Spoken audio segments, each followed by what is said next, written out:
Hello my dears, നമുക്കിന്ന് 10ാം ക്ലാസ്സിലെ സമാന്തര ശ്രേണികൾ എന്ന ചാപ്റ്ററിലെ പേജ് നമ്പർ 27 ക്വസ്റ്റ്യൻസ് നോക്കാം. ഒന്നാമത്തെ ക്വസ്റ്റ്യൻ എന്താണ്? ആദ്യത്തെ 7 പദങ്ങളുടെ തുക 70 ആകുന്ന 3 സമാന്തര ശ്രേണികൾ എഴുതുക. അപ്പോൾ ഒന്നാമത്തെ ക്വസ്റ്റ്യൻ, ആദ്യത്തെ 7 പദങ്ങൾ. അപ്പോൾ ഒന്നാം പദം, രണ്ടാം പദം, മൂന്നാം പദം, അങ്ങനെ ഈ 7 പദങ്ങളുടെ 1 2 3 4 5 6 7 ഈ 7 പദങ്ങളും കൂടി കൂട്ടുമ്പോൾ നമുക്ക് എന്ത് കിട്ടണം? 70 കിട്ടണം. അപ്പോൾ നമുക്ക് വേണമെങ്കിൽ ഒന്നാം പദം പ്ലസ് രണ്ടാം പദം മൂന്നാം പദം അങ്ങനെ എഴുതാം, അല്ലെങ്കിൽ x1 x2 x3 അങ്ങനെ എഴുതാം. അപ്പോൾ നമ്മൾ എഴുതുകയാണെങ്കിൽ നമ്മൾ പദങ്ങൾ ഒന്നാമത്തെ പദം x1 എടുത്തു, 2 x2 3 x3 എടുത്തു, 4 x4 x5 x6 x7 ഇത്രയും ഇതിൻ്റെ തുക ഇവരെല്ലാവരും കൂടി ഈ പദവും ഈ പദം എല്ലാവരും കൂട്ടിയാൽ 70 കിട്ടുമെന്ന് പറഞ്ഞു. ഇത് നമുക്ക് ഒരു കാര്യം അറിയാം. നമ്മൾ എന്തുണ്ട്, ഒരു ശ്രേണി തന്നാൽ അതിൽ നടുക്കിലാൾ നോക്കി, ഇവിടെ നടുക്കിലാൾ ഈ 4ാം പദമാണ്. 4 നിന്നും ഇവിടേക്ക് എത്ര ഉണ്ട്? 1 2 3, ഇപ്പുറത്തേക്ക് 1 2 3. അപ്പോൾ ഈ 7 പദങ്ങൾ തന്നതിൽ നടുക്കിലുള്ള ആൾ ആരാണ്? നടുവിലെ ആൾ 4ാം പദമാണ് അല്ലേ. അപ്പോൾ നമ്മൾ പഠിച്ചിട്ടുണ്ട്, ഇത് മൊത്തം എന്ന് പറഞ്ഞാൽ, മൊത്തം ഇതിൻ്റെ തുക എന്ന് പറഞ്ഞാൽ ഈ നടുവിലുള്ള ആളിനെ ആകെ പദങ്ങളുടെ എണ്ണം കൊണ്ട് ഗുണിക്കുമ്പോൾ നമുക്ക് ഇവിടെയുള്ള തുക കിട്ടും. ഇവരെ കൂട്ടിയ തുക കിട്ടും, നമുക്കറിയാം അല്ലേ. അപ്പോൾ നമുക്ക് എങ്ങനെ എഴുതാം? അപ്പോൾ നമുക്ക് പറയാം, പദങ്ങളുടെ തുക എന്ന് പറഞ്ഞാൽ നടുവിലെ പദത്തിന് പദങ്ങളുടെ എണ്ണം കൊണ്ട് ഗുണിക്കണം. ഇവിടെ നടുവിലെ പദം ആരാണ്? x4 എന്ന് എടുക്കാം, അല്ലെങ്കിൽ 4ാം പദം നമുക്ക് എഴുതാം, എന്ത് വേണം എഴുതാം. ഇൻറ്റു പദങ്ങളുടെ എണ്ണം ഇവിടെ എത്രയാണ്? 7 ആൾക്കാരാണ്, 7 പദങ്ങളാണ് തന്നിട്ടുണ്ട്. അപ്പോൾ 7 ഈ x, അതായത് 4ാം പദം ഇൻറ്റു 7 എന്ന് പറഞ്ഞാൽ നമുക്ക് എത്ര തന്നിട്ടുണ്ട്? അത് 70 അപ്പോൾ നടുവിലെ പദവും ഈ മൊത്തം പദങ്ങളുടെ എണ്ണം കൊണ്ട് ഗുണിക്കുമ്പോൾ നമുക്ക് ഇവരെല്ലാവരും കൂടിയുള്ള തുക കിട്ടും. അപ്പോൾ 70 കിട്ടി. ഇതിൽ നമുക്ക് x4 കണ്ടുകൂടെ? x4 ഈക്വൽ ഈ ഇൻറ്റു 4 നമ്മൾ അപ്പുറത്തേക്ക് കൊണ്ടുപോവാണ്. അപ്പോൾ ഇവിടെ 7 ഉണ്ട്, ഇതിന് അങ്ങോട്ട് പോകുമ്പോൾ ബൈ 7 ആവും. 70/7 നമുക്ക് ഹരിക്കുമ്പോൾ നമുക്ക് എന്ത് കിട്ടും? 10 എന്ന് കിട്ടും. അപ്പോൾ 4ാം പദം ഇവിടെ നമുക്ക് എത്ര കിട്ടി? 10 എന്ന് കിട്ടി. അപ്പോൾ ഇവിടെ നമുക്ക് 4ാം പദം നമുക്ക് കിട്ടി. എത്രയാണ് കിട്ടിയത്? 10 എന്ന് കിട്ടി. അപ്പോൾ 1 2 3 4 ഇത് 10 എന്ന് കിട്ടി. നമ്മളോട് 4ാം പദം കാണാനല്ല പറഞ്ഞത്, നമ്മളോട് ഇവിടെ എന്താ പറഞ്ഞിരിക്കുന്നത്? ആകെ തുക 70 ആകുന്ന സമാന്തര ശ്രേണിയിൽ 3 സമാന്തര ശ്രേണികൾ എഴുതണം. അപ്പോൾ നമുക്ക് നോക്കാം ഇങ്ങനെ വരാന്ന്. അപ്പോൾ ഇങ്ങനെ 3 സമാന്തര ശ്രേണികൾ ഉണ്ടാക്കണം നമ്മൾ. അപ്പോൾ ഇവിടെ നോക്ക്, ഇങ്ങനെ ഈ 7 പദങ്ങൾ 7 പദവും കൂട്ടിയാൽ 70 കിട്ടണം. അങ്ങനെയുള്ള ഒരു സമാന്തര ശ്രേണി ആണെങ്കിൽ അവിടെയുള്ള നടുവിലെ പദം എന്തായാലും 10 ആയിരിക്കും. എന്നാലല്ലേ 10 ഇൻറ്റു 7 നമുക്ക് 70 തുക കിട്ടുള്ളൂ. ഇവിടെ ഇവരെല്ലാവരും കൂടി കൂട്ടിയാൽ എന്തായാലും 70 വരണം. അപ്പോൾ എന്താണ് നടുവിലെ ടൈം എന്തായാലും നടുവിലെ പദം എന്തായിരിക്കും? 10 ആയിരിക്കും. എണ്ണം 7. അത് നമുക്ക് ഇഷ്ടമുള്ള പോലെ എടുക്കാം. ഇവിടെ നമ്മൾ D1 ആയിട്ട് എടുത്താൽ, അതായത് പൊതുവ്യത്യാസം 1 ആയിട്ട് എടുത്തു. അപ്പോൾ നമ്മൾ ഇങ്ങനെ ഇങ്ങോട്ട് വരുമ്പോൾ നമ്മൾ കൂട്ടി വരണം അല്ലേ. ഇവിടെ 11 വരും, ഇവിടെ 12 വരും, ഇവിടെ 13 വരും. ഇങ്ങോട്ട് വരുമ്പോഴോ 10ൽ നിന്നും കുറച്ച് വരണം അല്ലേ. 1 കുറച്ച് വരുമ്പോൾ ഇവിടെ 9 വരും, ഇവിടെ 8 വരും, ഇവിടെ 7 വരും. അപ്പോൾ ഒന്നാമത്തെ ശ്രേണി കിട്ടി. ഇനി രണ്ടാമത്തെ ശ്രേണി പറഞ്ഞാൽ നമുക്ക് വേണമെങ്കിൽ D എന്താ നമുക്ക് ഇഷ്ടമുള്ള എടുക്കാം. നമുക്ക് 2 എടുക്കാം. നമ്മൾ 2 എടുക്കുമ്പോൾ എന്താണ്? 10ൽ കൂടി 2 അങ്ങോട്ട് കൂട്ടുക. അപ്പോൾ 12 14 16 അങ്ങനെ വരും. ഇങ്ങോട്ട് വരുമ്പോൾ എന്ത് ചെയ്യണം? 2 കുറച്ച് വരണം. അപ്പോൾ ഇവിടെ 8, ഇവിടെ 6, ഇവിടെ 4. 10ൽ നിന്ന് 2 കുറയ്ക്കുമ്പോൾ 8, 8ൽ നിന്ന് 2 കുറയ്ക്കുമ്പോൾ 6, 6ൽ നിന്ന് 2 കുറയ്ക്കുമ്പോൾ 4. ഇനി ഇവിടെ നമുക്ക് D3 എടുക്കാം. പൊതുവ്യത്യാസം 3 എടുക്കുമ്പോൾ എന്താണ്? ഇവിടെ കൂട്ടി വരണം. 10ലൂടെ 3 കൂട്ടുമ്പോൾ 13, അതിലൂടെ 3 കൂട്ടുമ്പോൾ 16, അതിലൂടെ 3 കൂട്ടുമ്പോൾ 19. ഇനി 3 കുറച്ച് വരണം. അപ്പോൾ 10ൽ നിന്നും 3 കുറയ്ക്കുമ്പോൾ 7, 7ൽ നിന്ന് 3 കുറയ്ക്കുമ്പോൾ 4, 4ൽ നിന്നും 3 കുറയ്ക്കുമ്പോൾ 1. അപ്പോൾ ഇതാ നമ്മൾ 3 സമാന്തര ശ്രേണികൾ ഉണ്ടാക്കി. ഇവരുടെ എന്താണ്? ആദ്യത്തെ 7 പദങ്ങളുടെ തുക എന്തായിരിക്കും? ഇവിടെ എന്താണ്? 70 ആയിരിക്കും. അപ്പോൾ രണ്ടാമത്തെ ക്വസ്റ്റ്യനിലേക്ക് പോവാം. രണ്ടാമത്തെ ക്വസ്റ്റ്യൻ എന്താണ്? ഒരു സമാന്തര ശ്രേണിയിലെ ആദ്യത്തെ 3 പദങ്ങളുടെ തുക 30ഉം ആദ്യത്തെ 7 പദങ്ങളുടെ തുക 140ഉമാണ്. അപ്പോൾ ആദ്യത്തെ 3 പദങ്ങളുടെ തുക, അതായത് x1 plus x2 plus x3, ഇത് 1ാം പദം, ഇത് 2ാം പദം, ഇത് 3ാം പദം, ഇത് 3ഉം കൂടി കൂട്ടുമ്പോൾ എത്ര നമുക്ക് തന്നിട്ടുണ്ട്? 30 തന്നിട്ടുണ്ട്. ഇനി അടുത്തത് ആദ്യത്തെ 7 പദങ്ങളുടെ, അപ്പോൾ എന്താണ്? x1 plus x2 plus x3 plus x4 plus x5 plus x6 plus x7. ആദ്യത്തെ 7 പദങ്ങളുടെ തുക എത്ര തന്നിരിക്കുന്നത്? 140. ഇനിയാണ് ക്വസ്റ്റ്യൻ എന്താണ്? ഇനി നമ്മളവിടെ ക്വസ്റ്റ്യൻ തന്നിട്ടുണ്ട്, ശ്രേണിയിലെ 2ാം പദം എന്താണ്? അപ്പോൾ ഈ ഒരു ശ്രേണിയിലെ 2ാമത്തെ പദം, അതായത് ഈ പദം ആണ് നമ്മൾ കാണേണ്ടത്. അപ്പോൾ നമുക്കറിയാം, ഇവിടെ നോക്കുമ്പോൾ തന്നെ നമുക്കറിയാം തുക എന്ന് പറഞ്ഞാൽ എന്താണ്? ഈ പദങ്ങളുടെ തുക എന്ന് പറഞ്ഞാൽ നടുവിലെ പദം 10നെ നമ്മൾ പദങ്ങളുടെ എണ്ണം കൊണ്ട് ഗുണിക്കുമ്പോൾ കിട്ടുന്നതാണ് അല്ലേ. അപ്പോൾ നമുക്ക് എഴുതി വയ്ക്കാം. അപ്പോൾ ഇവിടെ നടുവിലെ പദം നമുക്കിവിടെ നോക്കുമ്പോൾ നടുവിലെ പദം ഇവിടെ എന്താണ്? രണ്ടാം പദമായ x2 ആണ്. അല്ലെങ്കിൽ x2 എഴുതാം, അല്ലെങ്കിൽ രണ്ടാം പദം എഴുതാട്ടെ, ഏത് വേണമെന്ന് എഴുതാം. ഇൻറ്റു പദങ്ങളുടെ എണ്ണം ഇവിടെ എത്ര? 1 2 3 3ആണ്. അപ്പോൾ ഇവിടെ പദങ്ങളുടെ തുക നമുക്ക് തന്നിട്ടുണ്ട്, എത്രയാണ്? 30 തന്നിട്ടുണ്ട്. അപ്പോൾ ഈക്വൽ ടു 30 എഴുതി. ഇനി അപ്പോൾ നമുക്ക് ഇതിൽ നിന്നും രണ്ടാം പദം കണ്ടെത്താലോ. ഇങ്ങനെയാണ് x2 ഈക്വൽ ടു ഈ 3നെ ഇവിടെ എന്താണ് ഗുണിക്കുകയാണ് ചെയ്തിരിക്കുന്നത്. അപ്പുറത്തേക്ക് പോകുമ്പോൾ അതാവും ഹരണാവും. 30/3 പറഞ്ഞ എത്രയാണ്? 10 കിട്ടി. അപ്പോൾ ഇവിടുത്തെ രണ്ടാം പദം നമുക്ക് കിട്ടി 10 ആണെന്ന് കിട്ടി. അപ്പോൾ നമുക്കിതാ ഇവിടെ എന്ത് ഇട്ട് കൊടുക്കാം? 10 എന്ന് ഇട്ട് കൊടുക്കാം. ഇവിടെയും അതുപോലെ ഇവിടെയും എന്താണ്? 10 എന്ന് രണ്ടാം പദം കിട്ടി. ഇനി അതിൽ രണ്ടാമത്തെ ക്വസ്റ്റ്യൻ എന്താണ്? ശ്രേണിയിലെ 4ാം പദം എന്താണ്? ഇതേ വെച്ചിട്ട് നമുക്ക് 4ാം പദം കാണാം. ഇവിടെ വെച്ചിട്ട് ഇത് നോക്കുക. അപ്പോൾ ഇതെടുക്കാം. ഇതിൽ 4ാം പദമാണ് കണ്ടത്. 4ാം പദം നോക്കി, ഇതാണ് 4ാം പദം വരെ. ഈ 4ാം പദം ഈ ശ്രേണിയിലെ നടുവിലെ പദം അല്ലേ? നോക്ക്, ഇപ്പുറത്തുനിന്ന് ഇങ്ങോട്ട് 3 ഉണ്ട്, ഇവിടുന്ന് ഇങ്ങോട്ട് 3 ഉണ്ട്. അപ്പോൾ നമുക്ക് എഴുതാം ഇതേ വെച്ചിട്ട് പദങ്ങളുടെ തുക ഈക്വൽ ടു നടുവിലെ പദം ഇൻറ്റു പദങ്ങളുടെ എണ്ണം എന്ന് വെച്ചിട്ട് ആ ഒരു സൂത്രവാക്യം വെച്ചിട്ട് നമുക്ക് എഴുതാം. അപ്പോൾ നടുവിലെ പദങ്ങളുടെ തുക എന്താണ്? ഇവിടെ 140 അല്ലേ. നടുവിലെ പദം എന്താണ്? x4 അല്ലെങ്കിൽ 4ാം പദം എന്ന് എഴുതാം. നമുക്ക് x4 എന്ന് എഴുതി ഇൻറ്റു പദങ്ങളുടെ എണ്ണം ഇവിടെ എത്രയാണ്? 7 ആണ് അല്ലേ. ഈക്വൽ ടു എന്താ നമുക്ക് തന്നിരിക്കുന്ന പദങ്ങളുടെ തുക 140 തന്നിട്ടുണ്ട്. അപ്പോൾ ഇവിടെ നമുക്ക് 4ാം പദം അല്ലെങ്കിൽ x4 എന്നുള്ളത് നമുക്ക് എങ്ങനെ കണ്ടുപിടിക്കാം? ഈക്വൽ ടു 140 ഇവിടെ ഉണ്ട്. ഈ 7നെ അങ്ങോട്ട് കൊണ്ടുപോകുമ്പോൾ എന്താകും? ഹരണാവും. ഇവിടെ ഗുണനം, അവിടെ ഹരണാവും. ഈ 140നെ നമ്മൾ 7 കൊണ്ട് ഹരിക്കുമ്പോൾ ഈ 2 × 7 14. അപ്പോൾ 0 ഈ 0 ഈ 0. അപ്പോൾ നമുക്ക് 20 എന്ന് കിട്ടി. അപ്പോൾ നമുക്ക് ഇവിടെ 4ാം പദം നമുക്ക് എന്ത് കിട്ടി? 4ാം പദം നമുക്ക് ഇവിടെ 20 എന്ന് കിട്ടി. അപ്പോൾ അതിൽ രണ്ടാമത്തെ ക്വസ്റ്റ്യൻ കഴിഞ്ഞു. ഇനി അതിൽ മൂന്നാമത്തെ ക്വസ്റ്റ്യൻ ഉണ്ട്. ശ്രേണിയിലെ ആദ്യത്തെ 3 പദങ്ങൾ ഏതൊക്കെയാണ്? അപ്പോൾ നമുക്ക് നോക്കാം. ഈ ശ്രേണിയിൽ നമുക്ക് 2ാം പദം കിട്ടിയിട്ടുണ്ട്, അതുപോലെ 4ാം പദം കിട്ടിയിട്ടുണ്ട്. അടുത്തടുത്ത പദങ്ങളാണ്. നമുക്ക് ഇവിടെ എന്ത് പൊതുവ്യത്യാസം കാണാൻ സുഖമായിരുന്നു. പൊതുവ്യത്യാസം കണ്ടാലേ നമുക്ക് ആദ്യത്തെ 3 പദങ്ങൾ കാണാൻ പറ്റുള്ളൂ. അപ്പോൾ നമ്മൾ ആദ്യം എന്ത് ചെയ്യണം? പൊതുവ്യത്യാസം കാണണം. പൊതുവ്യത്യാസം കാണുമെന്ന് പറഞ്ഞാൽ ഈ 2ാം പദത്തിൻ്റെ കൂടെ പൊതുവ്യത്യാസം d കൂട്ടുമ്പോഴാണ് നമുക്ക് ഈ 3ാം പദം കിട്ടുക അല്ലേ, ഒരു തവണ കൂട്ടുമ്പോൾ. അപ്പോൾ 10 + d ആണ് x3, അതായത് 3ാം പദം. ഇനി അതിലൂടെ വീണ്ടും ഒരു d കൂട്ടുമ്പോഴാണ് നമുക്ക് എന്ത് വരിക?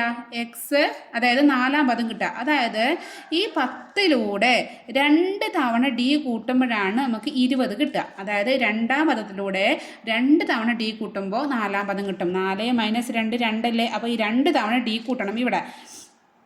അപ്പോൾ ഇതിൽ നിന്ന് നമുക്ക് നോക്കാം, നമുക്ക് d കാണാം. അപ്പോൾ ഇവിടെ 2d അതുപോലെ നിർത്തി. ഈക്വൽ ടു ഇപ്പുറത്ത് 20 ഉണ്ട്.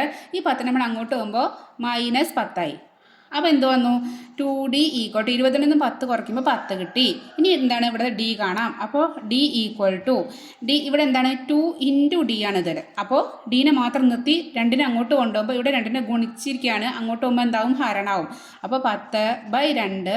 അപ്പോൾ d ഈക്വൽ ടു നമുക്ക് എന്ത് കിട്ടി? 5 എന്ന് കിട്ടി. അപ്പോൾ പൊതുവ്യത്യാസം ഇവിടെ എത്രയാണ്? 5 കിട്ടി. അപ്പോൾ ഇവിടെ d ഈക്വൽ ടു 5. ഇനി നമുക്ക് അപ്പോൾ നമുക്ക് ആദ്യത്തെ 3 പദങ്ങളാണ് നമ്മളോട് കാണാൻ പറയുന്നത് അല്ലേ. അപ്പോൾ നമുക്കറിയാം 2ാം പദം 10 ആണ്. അപ്പോൾ അത് കൂടെ 5 കൂട്ടുമ്പോൾ എന്താണ്? 15 വരും 3ാം പദം. ഇപ്പുറത്തേക്ക് ഒരു പദം 10 ന്ന് 5 കുറയ്ക്കുമ്പോൾ 5 വരും. അപ്പോൾ 5, 10, 15 എന്നുള്ള ശ്രേണിയാണ് അപ്പോൾ ഉണ്ടാവുക.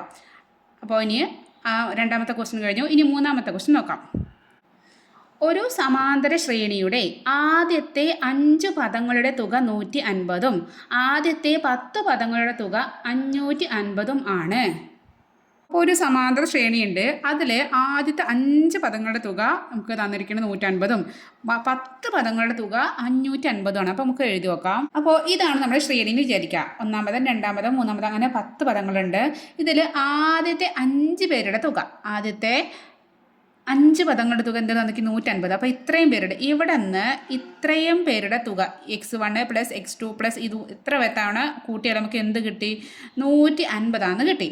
ഇനി അടുത്തത് 10 പദങ്ങളുടെ ആദ്യത്തെ 10 പദങ്ങളുടെ തുക എന്ന് പറഞ്ഞാൽ ഇവിടെ നിന്ന് ഇതുവരെയുള്ള പദങ്ങളുടെ തുക ഇതെല്ലാം കൂടി x1 + x2 ഇങ്ങനെയൊക്കെ പാടെ +x3 x10 വരെ ഉള്ളതിൻ്റെ തുക നമുക്ക് തന്നിട്ടുണ്ട്.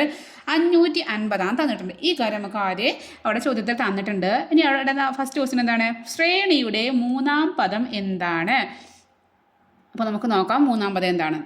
അപ്പോൾ മൂന്നാം പദം കാണാൻ നമുക്ക് ഇത്ര 5 പദങ്ങളുടെ തുക നമുക്ക് തന്നിട്ടുണ്ട് 150. അതിൽ നടുവിലെ പദം ഏതാണ്? 5 പദങ്ങളുടെ നടുവിൽ ഈ 5 x1 x2 x3 x4 x5 ഇതിൽ നടുക്കിൽ ആരാണുള്ള x3 അല്ലേ? ഇപ്പുറത്തേക്കും 2 ഉണ്ട്, ഇപ്പുറത്തേക്കും 2 ഉണ്ട് അല്ലേ? അപ്പോൾ ഇവിടെ നടുവിലെ പദം x3 ആണ്. അപ്പോൾ നമുക്കറിയാം നടുവിലെ പദം ഇൻറ്റു പദങ്ങളുടെ എണ്ണം എന്ന് പറഞ്ഞാൽ നമുക്കറിയാം എന്താണ് ഇവിടെ പദങ്ങളുടെ തുകയാണ് നമുക്കറിയാം അല്ലേ? അപ്പോൾ ആ ഇക്വേഷൻ വെച്ചിട്ട് നമുക്ക് ചെയ്യാം. അപ്പോൾ പദങ്ങളുടെ തുക എന്ന് പറയാൻ നടുവിലെ പദം ഇവിടെ ഇത്രയും കാര്യം മാത്രം നോക്കുക കേട്ടോ. ഫസ്റ്റത്തെ 5 പദങ്ങൾ നോക്കുക. അപ്പോൾ നടുവിലെ പദം അവിടെ x3 അല്ലെങ്കിൽ മൂന്നാം പദമാണ് ഇൻറ്റു പദങ്ങളുടെ എണ്ണം ഇവിടെ എത്രയാണ്? 5 ആണ്. ഇവിടെ തുക തന്നിട്ടുണ്ട് 150 തന്നിട്ടുണ്ട്. ഇത് നമുക്ക് മൂന്നാം പദം സുഖമായിട്ട് കണ്ടുപിടിച്ചൂടെ? അപ്പോൾ മൂന്നാം പദം x3 ഈക്വൽ ടു 150 ഓൾറെഡി ഇവിടെ ഉണ്ട്. ഈ ഇൻറ്റു 5 ഗുണം 5 അങ്ങോട്ട് പോകുമ്പോൾ ഹരണം 5 ആയി. 150/5 5 15 3 തവണ 3 5 15. അപ്പോൾ 0 ഈ 0 താഴത്തേക്ക് വന്നാൽ ആ 0 മുകളിൽ കിട്ടും. അപ്പോൾ 30 കിട്ടി നമുക്ക്. അപ്പോൾ മൂന്നാമത് നമുക്ക് എന്ത് കിട്ടി? 30 എന്ന് കിട്ടി. അപ്പോൾ ശ്രേണിയിൽ മൂന്നാമത് 30 എന്ന് അടയാളപ്പെടുത്തിയിട്ടുണ്ട്. ഇനി അടുത്തത് എന്താണ്?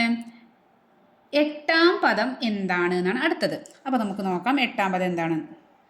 അപ്പോൾ 8ാം പദം കാണുന്നതിന് മുമ്പേ നമുക്ക് ഫസ്റ്റ് 5 പദങ്ങളുടെ തുക നമുക്ക് ആദ്യത്തെ 5 പദങ്ങളുടെ തുക 150 തന്നിട്ടുണ്ട് അല്ലേ? പിന്നെ മൊത്തത്തിൽ 10 പദങ്ങളുടെ തുക 550 തന്നിട്ടുണ്ട്. 8ാം പദം കാണണമെങ്കിൽ നമ്മളിങ്ങനെ ആദ്യം നമ്മുടെ മനസ്സിലേക്ക് ആ ട്രിക്ക് ഓർമ്മ വരണം. കാരണം അടുത്ത 5 പേര് 6 7 8 9 10 ഇതിലുള്ള നടുക്കുള്ള ടേമാണ് നമുക്ക് എന്തുള്ളത്? x8 അതായത് 8ാം പദം എന്ന് പറഞ്ഞാൽ ഇത്രയും എടുക്കുമ്പോൾ ഇതിലുള്ള നടുവിലെ ടേമാണ്. പക്ഷേ ഇവരുള്ള തുക നമുക്ക് അറിയില്ല. ഈ 6 മുതൽ 10 വരെയുള്ള പദങ്ങളുടെ തുക അറിയെങ്കിൽ നമുക്ക് 8 കാണാം. പക്ഷേ ഇവർ x 6ാം പദം മുതൽ 10ാം വരെയുള്ള പദങ്ങളുടെ തുക കാണാനുള്ള ക്ലൂ നമുക്ക് തന്നിട്ടുണ്ട്. എന്താണ്? മൊത്തത്തിൽ ഇത്രയും 550 അതിൽ ഇത്ര 150. അപ്പോൾ ബാക്കി എന്താ കാണാം? ആകെപ്പാടെ ഇത്രയും എന്നുള്ളത് ഇപ്പോൾ നമ്മളോട് പറഞ്ഞു ഒരു ഒരു കയറെന്ന് വിചാരിച്ചു. ആ കയറിൻ്റെ നീളം എന്ന് പറഞ്ഞാൽ നമുക്കൊരു 8 സെൻറ്റിമീറ്റർ ആണെന്ന് തന്നിട്ടുണ്ട്. ടോട്ടൽ 8 ആണ്. ഇവിടെ നിന്ന് ഇതുവരെ 8 സെൻറ്റിമീറ്റർ ആണ്. അതിൽ ഇത്രയും 2 തന്നിട്ടുണ്ട്. അപ്പോൾ ബാക്കി നമ്മളെങ്ങനെ കാണാം? 8ൽ നിന്നും 2 കുറയ്ക്കുമ്പോൾ 6 കിട്ടും അല്ലേ? അപ്പോൾ നമുക്ക് 2 കൂടി കൂട്ടുമ്പോൾ 8 കിട്ടും. അപ്പോൾ അതേപോലെയാണ് ഇവിടെ ടോട്ടൽ എത്ര തന്നിരിക്കുന്നത്? ആകെപ്പാടുള്ള തുക 550 തന്നിട്ടുണ്ട്. ഇവിടെ മാത്രം നമുക്ക് എത്ര തന്നിട്ടുണ്ട്? 150 തന്നിട്ടുണ്ട്. അപ്പോൾ ഇവിടുത്തെ നമ്മൾ എന്താ ചെയ്യുക? ഈ 550 150 കുറയ്ക്കുമ്പോൾ ഇവിടെ ഉള്ളത് നമുക്ക് കിട്ടും അല്ലേ? അപ്പോൾ നമുക്ക് നോക്കാം. അപ്പോൾ നമുക്ക് എഴുതാം ശ്രേണിയിലെ അവസാനത്തെ 5 പദങ്ങളുടെ തുക. അതായത് x6 മുതൽ x10 വരെ കേട്ടോ. അതാണ് 6 7 8 9 10 ഇത്രയും പദങ്ങളുടെ തുക എന്ന് പറഞ്ഞാൽ നമുക്ക് എന്ത് ചെയ്യാം? 550 നിന്നും നമുക്ക് എന്ത് കുറയ്ക്കാം? 150 കുറയ്ക്കാം. അപ്പോൾ നമുക്ക് എന്ത് കിട്ടും? 0 0 0 5 5 പോകുമ്പോൾ 0 5 1 പോകുമ്പോൾ 4. അപ്പോൾ നമുക്ക് എന്ത് കിട്ടി? 400 കിട്ടി. അപ്പോൾ ഇത്രയും പദങ്ങളുടെ തുക നമുക്ക് എന്ത് കിട്ടി? 400 കിട്ടി. ഇനി സുഖമായിട്ട് നമുക്ക് എന്ത് കാണാം? നമുക്ക് ഇവിടുത്തെ നടുവിലെ പദമാണ് x8 അല്ലേ? അപ്പോൾ നമുക്ക് ഈ ഇക്വേഷൻ വെച്ചിട്ട് നടുവിലെ പദം 8ാം പദം ഇൻറ്റു പദങ്ങളുടെ എണ്ണം ഇവിടെ 5 ആണ്. ഈക്വൽ ടു തുക നമുക്ക് എന്ത് കിട്ടി? 400 കിട്ടി. ഇനി 8ാം പദം ഈക്വൽ ടു ഇവിടെ 400 ഉണ്ട്. ഈ ഇൻറ്റു 5 അങ്ങോട്ട് പോകുമ്പോൾ എന്താവും? ഹരണം 5 ആവും. ഈ 400/5 ചെയ്യാം. 40 5 8 5 40 പിന്നെ 0 എടുക്കുമ്പോൾ 80 എന്ന് കിട്ടി. അപ്പോൾ 8ാം പദം എന്താണ് കിട്ടിയത്? 80 കിട്ടി.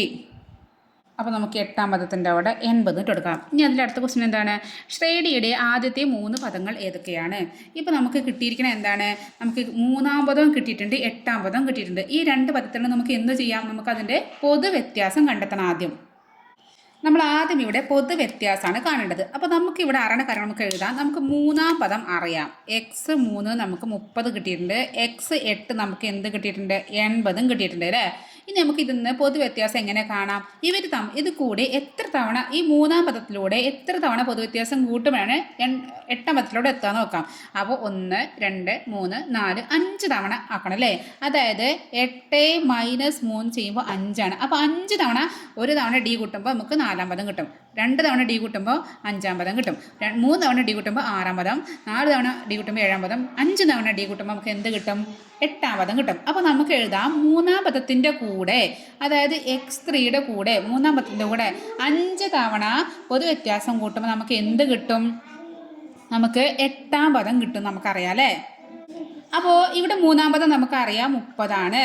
പ്ലസ് 5D ഈക്വൽ ടു 8-ാം പദം ഇവിടെ എത്രയാണ് 80 അപ്പോൾ ഇക്വേഷൻ നമുക്ക് എന്ത് ചെയ്യാം ഡി കണ്ടുപിടിക്കാം 5D ഈക്വൽ ടു 80 ഈ 30 അങ്ങോട്ട് പോകുമ്പോൾ -30 ആവും ഇവിടെ പ്ലസ് 30 അങ്ങോട്ട് പോകുമ്പോൾ മൈനസ് ആവും 80 എന്ന് 30 പോകുമ്പോൾ നമുക്ക് 50 കിട്ടി അപ്പോൾ 5D ഈസ് ഈക്വൽ ടു 50 അതിന് D ഈസ് ഈക്വൽ ടു ഇവിടെ 5-ന് എന്താണ് ഇൻറ്റു ചെയ്തിരിക്കുന്നത് അങ്ങോട്ട് പോകുമ്പോൾ എന്താവും ഗുണനാവും അപ്പോൾ 50/5 ഈക്വൽ ടു 10 അപ്പോൾ പൊതു വ്യത്യാസം D നമുക്ക് എത്ര കിട്ടി 10 എന്ന് കിട്ടി അപ്പോൾ നമുക്ക് എഴുതാം D ഈക്വൽ ടു 10 ഇനി സുഖമായിട്ട് നമുക്ക് 3 പദം കണ്ടെത്തി കൂടെ 3-ാം പദം 30 അപ്പോൾ 2-ാം പദം എനിക്ക് 10 കുറയ്ക്കുമ്പോൾ 20 ആകും പിന്നെ 10 കുറയ്ക്കുമ്പോൾ 10 ആവും അപ്പോൾ നമുക്ക് 10 20 30 40 അങ്ങനെയായിരിക്കും നമ്മുടെ ശ്രേണി വരുന്നത് ഇനി അവിടെ 4-ാമത്തെ ചോദ്യം നോക്കാം നമുക്ക് ഒരു സമാന്തര ശ്രേണിയുടെ 11-ാം പദത്തിൻ്റെയും 21-ാം പദത്തിൻ്റെയും തുക 80 ആയാൽ 16-ാം പദം എന്താണെന്നാണ് ക്വസ്റ്റ്യൻ അപ്പോൾ 11-ാം പദത്തിൻ്റെ 11-ാം പദം പറഞ്ഞാൽ നമുക്ക് എടുക്കാം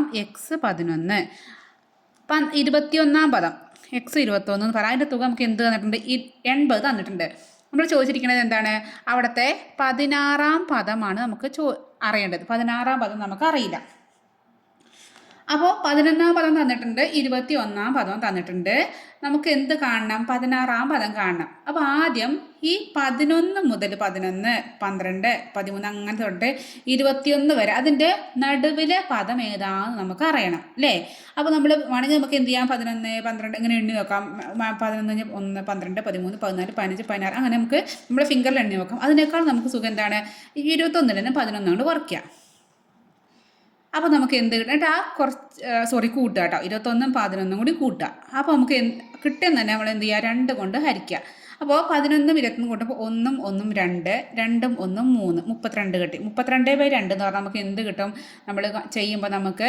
16 എന്ന് കിട്ടും അപ്പോൾ ഈ 11 മുതൽ 21 വരെയുള്ള ശ്രേണിയിൽ ആ പദങ്ങളുടെ നടുവിലെ പദം എന്തായിരിക്കും x16 അല്ലെങ്കിൽ 16-ാം പദമായിരിക്കും അതിൻ്റെ നടുക്കുള്ള ടൈം അപ്പോൾ നമുക്ക് എഴുതുകയാണെങ്കിൽ ഇങ്ങനെയാണ് നമ്മൾ ഇത് 11-ാം പദം മുതൽ 21-ാം പദമുള്ള വരെ ശ്രേണി ഇങ്ങനെയാണെങ്കിൽ അതിലെ നടുവിലെ പദം ഏതാണ് 16-ാം പദം അതായത് 11-ഉം 21-ഉം കൂട്ടി അതിന് 2 കൊണ്ട് ഹരിക്കുമ്പോൾ 16 കിട്ടും അപ്പോൾ 16-ന് ഇപ്പുറത്തേക്ക് 1 2 3 4 5 ഇപ്പുറത്തേക്കാണെങ്കിലും 1 2 3 4 5 അപ്പോൾ അങ്ങോട്ടും ഇങ്ങോട്ടും തുല്യമായിട്ട് കിട്ടിയില്ലേ അപ്പോൾ ഇവിടെ 16-ാം പദം നമുക്ക് കിട്ടി അപ്പോൾ നമ്മൾ ആദ്യം ഇത് കാണുന്ന നമ്മൾ ആദ്യം ഒരു കാര്യം നമ്മൾ പഠിച്ചു അപ്പോൾ നമ്മൾ ഒരു ശ്രേണി എടുക്കുകയാണ് 1 2 3 4 എന്നുള്ള ശ്രേണിയിൽ 3 എന്നുള്ളത് ഇതിൽ ഇപ്പോൾ നമ്മൾ 3-ന് ഈ 2-ൻ്റെയും 3-ൻ്റെയും ഇടയുള്ളതാണ് അല്ലേ അപ്പോൾ നമുക്കറിയാം ഈ 2-ഉം 4-ഉം കൂട്ടിയാൽ 2-ഉം 4-ഉം കൂട്ടിയാൽ കിട്ടണം നമുക്ക് എന്താണ് ഈ നടുവിലെ പദത്തിന് ഇവിടെ 2 കൊണ്ട് ഗുണിക്കുമ്പോൾ കിട്ടുന്നത് ഈക്വൽ ആയിരിക്കും 2 4 6 3 × 2 6 നമ്മൾ ഫസ്റ്റേത് പറഞ്ഞിട്ടുണ്ട് അല്ലേ ഇപ്പോൾ ഒന്നും കൂടി പറയുകയാണെങ്കിൽ നമുക്ക് പറയാം അപ്പോൾ നമ്മൾ വേറെ ശ്രേണി എഴുതുകയാണ് 2 4 6 8 10 എന്നുള്ള ശ്രേണിയിൽ നമ്മൾ ഇതാണ് നടുവിലെ പദം അല്ലേ ഇതിന് ഇപ്പുറത്തേക്ക് ഈ 10-ഉം ഇപ്പുറത്തേക്ക് 2-ഉം ഇപ്പുറത്തേക്ക് 2-ഉം ഈ 10-ഉം 2-ഉം കൂട്ടിയാൽ എന്നുള്ളത് ഇതിനോട് ഈക്വൽ ആയിരിക്കും ഈ നടുവിലെ പദത്തിനെ 2 കൊണ്ട് ഗുണിച്ചതിന് ഈക്വൽ ആയിരിക്കും 10 2 12 6 2 12 അപ്പോൾ അതേപോലെ തന്നെയാണ് ഇവിടെ നമുക്ക് ഇങ്ങോട്ടും 5 ഇങ്ങോട്ടും 5 16 കഴിഞ്ഞിട്ട് ഇവിടേക്കും 5 പദങ്ങളുണ്ട് ഇപ്പുറത്തേക്കും 5 പദങ്ങളുണ്ട് അപ്പോൾ ഈ x11 അതായത് 11-ാം പദവും 21-ാം പദവും കൂട്ടിയാൽ കിട്ടുന്നതിനോടാണ് ഈ 16-ാം പദത്തിനെ 2 കൊണ്ട് ഗുണിച്ചതിനോട് ഈക്വൽ ആയിരിക്കും ഇത് രണ്ടും എന്താണ് തുല്യമാണ് അപ്പോൾ നമുക്കറിയാം 11-ാം പദം 21-ാം പദം കൂടി കൂട്ടിയാൽ 80 നമ്മളിവിടെ എഴുതിയിട്ടുണ്ട് അപ്പോൾ 80 ഈക്വൽ ടു 16-ാം പദം ഇൻറ്റു 2 ഇനി 16-ാം പദം കാണുന്നത് ചെയ്യുക 16-ാം പദത്തിന് x16 നമ്മൾ ഇവിടെ നിർത്തി ഈ 2-നെ ഇപ്പുറത്തേക്ക് കൊണ്ടുവന്നു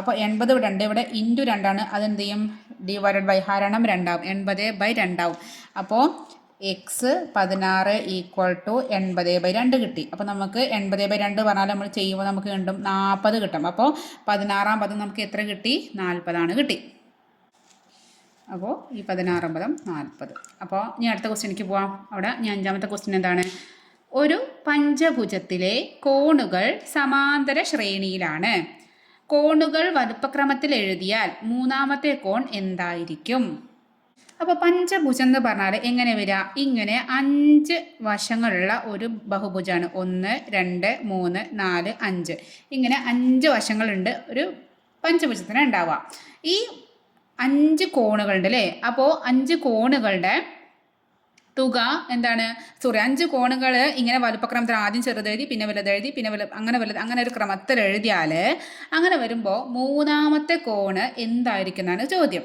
അപ്പോൾ നമുക്കറിയാം ഒരു പഞ്ചഭുജമാണെങ്കിൽ ഈ 5 കോണുകളുണ്ട്. ഈ 5 കോണുകളുടെ തുക നമുക്ക് അറിയണം ആദ്യം അല്ലേ. പഞ്ചഭുജത്തിലെ 5 അകക്കോണുകളാണ് ഈ ഉള്ളിലുള്ള കോണുകൾ. നമുക്ക് എന്താ പറയുക 1 2 3 4 5 ഇതെന്താണ് അകക്കോണുകളാണ്. അപ്പോൾ ഈ 5 കോണുകളുടെ തുക പഞ്ചഭുജമല്ല ഏത് ബഹുഭുജമാണ് നമുക്കറിയാം എന്താണ് നമ്മുടെ ഇക്വേഷൻ. നമ്മൾ ഈ പാഠം തുടങ്ങുമ്പോൾ പറഞ്ഞിട്ടുണ്ടായിരുന്നു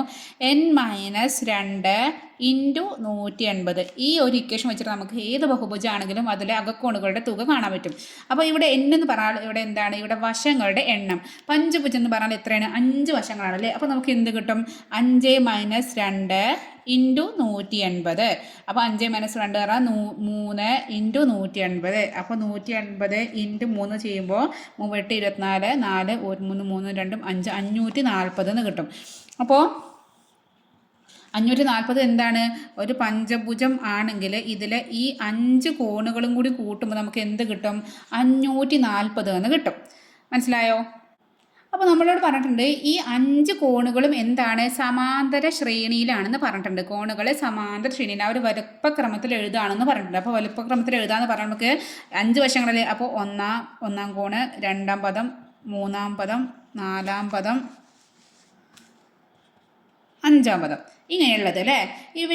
ഈ 5 കോണുകൾ ഒരു കോണ്, ഇത് ചെറിയ കോണ്, അതിനേക്കാളും വലുത് കോണ്, അതിനേക്കാളും വലുതാണ്. ഏറ്റവും വലിയ കോണ് ഏതാണ് നമ്മൾ x5 അല്ലെങ്കിൽ 5-ാം പദമാണ് ഇവിടെ ഏറ്റവും വലിയ കോണ്. ഈ 5 പേരും കൂടി കൂട്ടിയാൽ നമുക്ക് ഇവരുടെ തുക എത്രയാണ് കിട്ടുന്നത് 540 കിട്ടുകയെന്ന് നമ്മൾ കണ്ടെത്തി. അപ്പോൾ ഇനി ഇവിടെ നോക്കുമ്പോൾ ഇതിലെ നടുവിലെ പദം ഏതാണ് ഈ 3-ാം പദമാണ് ഇവിടെ നടുവിലെ പദം. ഇത് സമാന്തര ശ്രേണി നമുക്ക് തന്നിട്ടുണ്ട്. അപ്പോൾ നമുക്കറിയാം ഒരു സമാന്തര ശ്രേണിയുടെ തുക എന്ന് പറഞ്ഞാൽ നടുവിലെ പദം ഇൻറ്റു എന്തായിരിക്കും പദങ്ങളുടെ എണ്ണമായിരിക്കും അല്ലേ.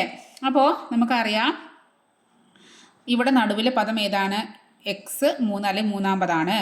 അതിനെ ഇൻറ്റു എത്രയാണ് ഇവിടെ പദങ്ങളുടെ എണ്ണം ഇവിടെ എത്രയാണ് 5 ആണ്. 5 കൊണ്ട് ഗുണിക്കുമ്പോൾ നമുക്ക് എന്ത് കിട്ടും 540 കിട്ടും. ഇവിടെ നമ്മൾ ഇക്വേഷൻ എഴുതിക്കണേ പദങ്ങളുടെ തുക ഈസ് ഈക്വൽ ടു പദങ്ങളുടെ നടുവിലെ പദം ഇൻറ്റു പദങ്ങളുടെ എണ്ണം. അപ്പോൾ നടുവിലെ പദം 3-ാം പദമാണ് ഇൻറ്റു പദങ്ങളുടെ എണ്ണം 5 ആണ്. നമുക്ക് 540 കിട്ടും. ഇനി നമുക്ക് ഇതൊന്നും 3-ാം പദം കണ്ടെത്താം. x3 ഈസ് ഈക്വൽ ടു 540 ഇവിടെ ഇൻറ്റു 5 അങ്ങോട്ടാണ് കളയുക. നമ്മൾ x3 മാത്രമായി ഇൻറ്റു 5 അങ്ങോട്ട് പോകുമ്പോൾ ഹരണം 5 അപ്പോൾ 540/5 ചെയ്യുമ്പോൾ 5 5 4 താഴത്തേക്ക് ഇറക്കിയിട്ടു. 4 താഴത്തേക്ക് ഇറക്കിയിട്ടപ്പോൾ എന്തില്ല ഇവിടെ 5 പോയില്ല. അപ്പോൾ നമ്മളൊരു 0 ഇട്ട് എടുത്തിട്ട് വീണ്ടും 0 ഇറക്കിയിട്ട് 40 8 8 5 40 കിട്ടും. അപ്പോൾ നമുക്ക് എത്ര കിട്ടി 108 ഡിഗ്രി എന്ന് കിട്ടി. അപ്പോൾ കോണായതുകൊണ്ട് നമുക്ക് ഡിഗ്രി എഴുതാം. അപ്പോൾ ഇവിടെ 3-ാം പദം അല്ലെങ്കിൽ ഇവിടെ 3-ാമത്തെ കോണ് എത്രയാണ് 108 ഡിഗ്രിയാണ് കിട്ടി. അപ്പോൾ 1-ാമത്തെ ക്വസ്റ്റ്യനായി. ഇനി 2-ാമത്തെ ക്വസ്റ്റ്യൻ എന്താണ് ഏറ്റവും ചെറിയ കോണളവ് 40 ഡിഗ്രി ആയാൽ മറ്റ് കോണുകൾ ഏതൊക്കെയാവും. അതായത് ഏറ്റവും ചെറുത് എന്ത് കിട്ടി ഏറ്റവും ചെറുത് 40 ആണെന്ന് വിചാരിക്കാം. അപ്പോൾ ഏറ്റവും ചെറിയ കോൺ ഏതാണ് ഇതാണ് ഏറ്റവും ചെറിയ കോണ്. ഇനി നടുവിലെ പദം നമുക്കറിയാം 108 ആണെന്ന് അറിയാം. 108 ഡിഗ്രി ഇത് ഏറ്റവും ചെറുത് 40 ഡിഗ്രി ആണെന്ന് വിചാരിക്കാം. അപ്പോൾ ഏറ്റവും ഇവിടെ 2-ാം പദം ഉണ്ട്, ഇവിടെ 4-ാം പദം, ഇവിടെ 5-ാം പദം ഉണ്ട് കേട്ടോ. ഇനി നമ്മളോട് ചോദിച്ചിരിക്കുന്നത് ചെറിയ കോണ് 40 ഡിഗ്രി ആയാൽ ഈ ശ്രേണി എങ്ങനെ മറ്റൊരു കോണുകൾ ഏതൊക്കെയാണെന്നാണ് ചോദിച്ചിരിക്കുന്നത്. അപ്പോൾ നമുക്ക് ആദ്യം എന്ത് കാണണം നമുക്ക് ഡി കാണണം, പൊതു വ്യത്യാസം കാണണം ഈ ഒരു ശ്രേണിയുടെ. അപ്പോൾ നമുക്കറിയാം ഈ 40-ലൂടെ ഒരു ഡി കൂട്ടുമ്പോൾ എന്തായി 2-ാം പദം കിട്ടി. അതിലൂടെ ഒരു ഡിയും കൂടി കൂട്ടുമ്പോൾ എന്ത് കിട്ടി 3-ാം പദം കിട്ടി. അപ്പോൾ 40-ലൂടെ 2 തവണ ഡി കൂട്ടുമ്പോൾ 3-ാം പദം കിട്ടി. അല്ലെങ്കിൽ ഇതെന്താണ് 3-ാം പദമാണ്, ഇത് 1-ാം പദമാണ്. 3 - 1 പറഞ്ഞാൽ 2 ആണ്. അപ്പോൾ 2 തവണ ഡി കൂട്ടണം. അപ്പോൾ നമുക്ക് എന്ത് കിട്ടി 1-ാം പദം അതായത് 1-ാം പദത്തിലൂടെ 2 തവണ ഡി കൂട്ടുമ്പോൾ നമുക്ക് എന്ത് കിട്ടി 3-ാം പദം കിട്ടി. മനസ്സിലായോ? ഏറ്റവും ചെറിയ കോണ് കാരണം ഇത് 40 ഇവിടെ എഴുതാൻ കാരണം എന്താണ് നമ്മൾ ഏറ്റവും ചെറുത് ആദ്യം പിന്നെ വലുത് പിന്നെ വലുത് പിന്നെ വലുത് അങ്ങനെ നമ്മളെ ക്രമം നമ്മളോട് പറഞ്ഞിട്ടുണ്ട്. വലുപ്പക്രമത്തിലാണ് എഴുതിയിരിക്കുന്നത്. അപ്പോൾ 1-ാം പദം നമുക്കറിയാം എന്താണ് 40 ആണെന്ന് അറിയാം. പ്ലസ് 2d ഈക്വൽ ടു 3-ാം പദം നമുക്കറിയാം എന്താണ് 3-ാം പദം 108 ഡിഗ്രിയാണ് നമുക്കറിയാം. ഇതിൽ നിന്ന് നമുക്ക് 2d ഈക്വൽ ടു 108 ഇത് അങ്ങോട്ട് പോകുമ്പോൾ -40. 108-ൽ നിന്നും നമുക്ക് 40 മൈനസ് ചെയ്യണം. അപ്പോൾ എങ്ങനെ വരും 108 - 40 8-ന്ന് 0 പോകുമ്പോൾ 8 തന്നെ ഇവിടെ 0 പോലെ 10 4 6, അപ്പോൾ 68 എന്ന് കിട്ടും. അപ്പോൾ നമുക്ക് എന്ത് കിട്ടി? 2D = 100. അങ്ങോട്ട് പോകുമ്പോൾ നമുക്ക് 68 കിട്ടി. നമുക്ക് എന്ത് ഇതിന് ഡി കാണും. ഇവിടെ 2 × D ആണ്. അപ്പോൾ അതിൽ നിന്നും ഡി കാണുമ്പോൾ D = 68. ഈ ഇൻറ്റു 2 അങ്ങോട്ട് പോകുമ്പോൾ ഹരണം 2 അപ്പോൾ 68/2 വേണം. 68/2 ചെയ്യുമ്പോൾ അപ്പോൾ നോക്കട്ടെ, ഈ 3 6, ഇനി 8 4, അപ്പോൾ 34 എന്ന് കിട്ടും. അപ്പോൾ നമുക്ക് എന്താ കിട്ടിക്കുന്നത്? 34D ആണ് ഇവിടുത്തെ പൊതു വ്യത്യാസമാണ് 34 കിട്ടിയത്. അപ്പോൾ ഇവിടെ ഒന്നാം പദം നമുക്കറിയാം എന്താണ്? 40 ആണ്. അതിലൂടെ 34 കൂട്ടുക. അപ്പോൾ എത്ര കിട്ടും? 74 കിട്ടും. 74 ആണ് ഇവിടുത്തെ രണ്ടാം പദം ഉണ്ടാവുക. ഇനി മൂന്നാം പദം 108 ആണ്. 108ലൂടെ വീണ്ടും നമ്മൾ എന്ത് ചെയ്യുക? 34 കൂട്ടണം. അപ്പോൾ 8 4 12, 1 1 3 4, 142 എന്ന് കിട്ടും. ഏത്? നമ്മുടെ നാലാം പദം. ആ നാലാം വീണ്ടും എന്ത്? നമ്മൾ 142ലൂടെ നമ്മൾ എന്ത് കൂട്ടണം? വീണ്ടും നമ്മൾ 34 കൂട്ടണം. അപ്പോൾ 6 2 6 4 2 4 6 4 3 7 176 എന്ന് കിട്ടും. അപ്പോൾ നമുക്ക് ഇതിൽ അഞ്ചാം പദം എന്താണ്? 176. അപ്പോൾ ഇതാണ് അവിടുത്തെ 5 കോണുകൾ: 40, 74, 108, 142, 176. ഇനി അതിലുള്ള ലാസ്റ്റ് ക്വസ്റ്റ്യൻ എന്താണ്? ഏറ്റവും ചെറിയ കോൺ 36 ഡിഗ്രി ആകുമോ? അപ്പോൾ നമ്മൾ ചോദിച്ചിരിക്കുന്നത് ഇതാണ്. നമ്മൾ കോണുകൾ ഇവിടെ തുക 540 നമുക്കറിയാം. ഏറ്റവും ചെറിയ കോണ് 36 ഡിഗ്രി ആവാൻ പറ്റുമോ എന്നാണ് നമ്മൾ ചോദിച്ചിരിക്കുന്നത്. അപ്പോൾ 36 ഡിഗ്രി ആവുമ്പോൾ, ചെറിയ കോൺ 36 ഡിഗ്രി ആകുമ്പോൾ ഇവിടുത്തെ പൊതുവ്യത്യാസം മാറും അല്ലേ? നേരത്തെ പൊതുവ്യത്യാസം ആവില്ല ഇപ്പം ഉണ്ടാവുക. അപ്പോൾ ഇവിടുത്തെ പൊതുവ്യത്യാസം നമുക്ക് നോക്കണം. അപ്പോൾ നമുക്ക് ഇവിടെ ഒന്നാം പദം 36 ഡിഗ്രി എടുക്കാം. നമുക്ക് മൂന്നാം പദം നമുക്കറിയാം 108 ഡിഗ്രിയാണ് നമുക്കറിയാം. ഇനി നമ്മൾ ഇതിൽ നിന്ന് എന്ത് ചെയ്യണം? പൊതുവ്യത്യാസം കണ്ടെത്തണം. അപ്പോൾ നമ്മൾ നേരത്തെ ചെയ്ത പോലെ തന്നെ ഒന്നാം പദത്തിൻ്റെ കൂടെ 2 തവണ D കൂട്ടുമ്പോഴാണ് മൂന്നാം പദം കിട്ടുക. അപ്പോൾ നമുക്ക് എഴുതാം ഒന്നാം പദം പ്ലസ് 2D = മൂന്നാം പദം. ഒന്നാം പദം എന്ന് പറഞ്ഞാൽ നമുക്ക് എത്ര അറിയാം? 36 പ്ലസ് 2D = മൂന്നാം പദം എത്രയാണ്? 108 ആണ് നമുക്കറിയാം. അപ്പോൾ ഇനി ഇതിൽ നിന്നും 2D = 108, ഈ 36 അവിടേക്ക് കൊണ്ടുപോകുമ്പോൾ എന്താവും? -36 ആയിരിക്കും. ഇനി 108ൽ നിന്നും 36 എന്ന് കുറയ്ക്കണം. അപ്പോൾ 108 - 36, 8 6 2, 10 3 7, 72 എന്ന് കിട്ടും. അപ്പോൾ നമുക്ക് കിട്ടിയിരിക്കുന്നത് എന്താണ്? 2D ആണ്. 2D 2D = 72 കിട്ടി. D എന്ന് പറഞ്ഞാൽ 72/2 ചെയ്യണം. അപ്പോൾ 72നെ 2 കൊണ്ട് ഹരിക്കണം. 72/2 ചെയ്യുമ്പോൾ 3 6, 12 6, 36 എന്ന് കിട്ടും. അപ്പോൾ D നമുക്ക് എത്ര കിട്ടി? D = 36 ഡിഗ്രിയാണ് കിട്ടി. ഇനി എന്ത് ചെയ്യണം? നമ്മൾ 36 ഇങ്ങനെ കൂട്ടിയിട്ട് നമുക്ക് പറ്റുമോ നോക്കണം. അപ്പോൾ ഒന്നാം പദം 36 കിട്ടി. ഇനി അതിലൂടെ 36 കൂടി കൂട്ടണം. 36 പ്ലസ് 36, 6 6 12, 3 3 6 1 7. അപ്പോൾ രണ്ടാം പദം നമുക്ക് എന്ത് കിട്ടി? 72 കിട്ടി. മൂന്നാം പദം 108 നമുക്കറിയാം. ഇനി നാലാം പദം 108ലൂടെ വീണ്ടും എന്ത് കൂട്ടണം? 72 കൂട്ടണം. 8 2 10, 1 8. അപ്പോൾ 72 അല്ല, 30. നമ്മുടെ 36 അല്ലേ നമ്മുടെ D കിട്ടിയത്? 36 കൂട്ടേണ്ടത്. അപ്പോൾ 8 2 10 4 14, 1 4, 144 എന്ന് കിട്ടും. ഇനി നമുക്ക് അഞ്ചാം പദം 144ലൂടെ വീണ്ടും പൊതുവ്യത്യാസമായ 36 കൂട്ടണം. 6 4 10, 4 3 7 3 8, 180 കിട്ടും. അപ്പോൾ തോന്നുമ്പോൾ കുഴപ്പമൊന്നുമില്ലല്ലോ, 4 നമുക്ക് കിട്ടിയല്ലോ എന്ന് തോന്നും. പക്ഷേ 180 ഡിഗ്രി എന്ന് പറഞ്ഞാൽ എപ്പോഴായിരിക്കും 180 ഡിഗ്രി ഉണ്ടാവുക? എങ്ങനെ ഉണ്ടായിരിക്കുക? നമുക്കറിയാം 90 ഡിഗ്രി എന്ന് പറഞ്ഞാൽ ഇങ്ങനെയായിരിക്കും അല്ലേ? ഇങ്ങനെയായിരിക്കും. ഈ ഒരു 100 120 എന്നൊക്കെ പറഞ്ഞത് ഇങ്ങനെയായിരിക്കും. 180 ഡിഗ്രി എന്ന് പറഞ്ഞാൽ ഇങ്ങനെ സ്ട്രൈറ്റ് ആയിട്ട് ഒരു നേർരേഖയാണ്. നമ്മൾ പ്രൊട്ടക്ടർ ഇങ്ങനെ വെക്കുമ്പോൾ ഇവിടുന്ന് 0 തുടങ്ങിയിട്ട് ഇങ്ങനെ തുടങ്ങി 90 കഴിഞ്ഞിട്ട് ഇങ്ങനെ 180 പറഞ്ഞാൽ നമ്മളൊരു നേർരേഖയ്ക്കാണ് അവിടെ എന്താ പറയുക 180 ഡിഗ്രി ആവുണ്ടാവുക. ഒരു പഞ്ചഭുജത്തിലെ ഒരു കോണ് 180 ഡിഗ്രി വരാൻ ചാൻസ് ഉണ്ടോ? അപ്പോൾ പഞ്ചഭുജം എങ്ങനെ വരച്ചാലും നമ്മളിപ്പോൾ എങ്ങനെ വലുതാക്കി വരച്ചാലും എങ്ങനെ ചെറുതാക്കി വരച്ചാലും ഈ 5 കോണിലും ഒരു കോണും ഒരിക്കലും എന്തല്ല. ഇപ്പോൾ ഈ ഒരു കോണാണ് 5ആം കോൺ, ഇതാണ് 180 ഡിഗ്രി വരേണ്ടത് വിചാരിച്ചോ. അപ്പോൾ ഇതിങ്ങനെ പോകില്ല, ഇതിങ്ങനെ വരണം. അപ്പോൾ ഇതെങ്ങനെ ഉണ്ടാവുക? അപ്പോൾ ഇതിങ്ങനെ ഉണ്ടാകുമെങ്കിൽ ഇങ്ങനെ ഉണ്ടാവും, ഇങ്ങനെ ഉണ്ടാവും.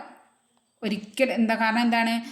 ഇങ്ങനെ ആവില്ല. കാരണം എന്താണ്, ഈ കോണില്ല അവിടെ. ഇത് 180 എന്ന് പറഞ്ഞാൽ ഒരിക്കലും എന്താണ്, ഒരു ഏത് ഭുജത്തിൻ്റെയും ഏത് ബഹുഭുജത്തിൻ്റെയും ത്രികോണോ ചതുരോ പഞ്ചഭുജോ ഷഡ്ഭുജോ ഏത് ഭുജം ആയിക്കോട്ടെ അതിൽ ഒരു കോണും എന്താവില്ല 180 ഡിഗ്രി. 180 ഡിഗ്രി ഇങ്ങനെയാണ് ഒരു കോണ്.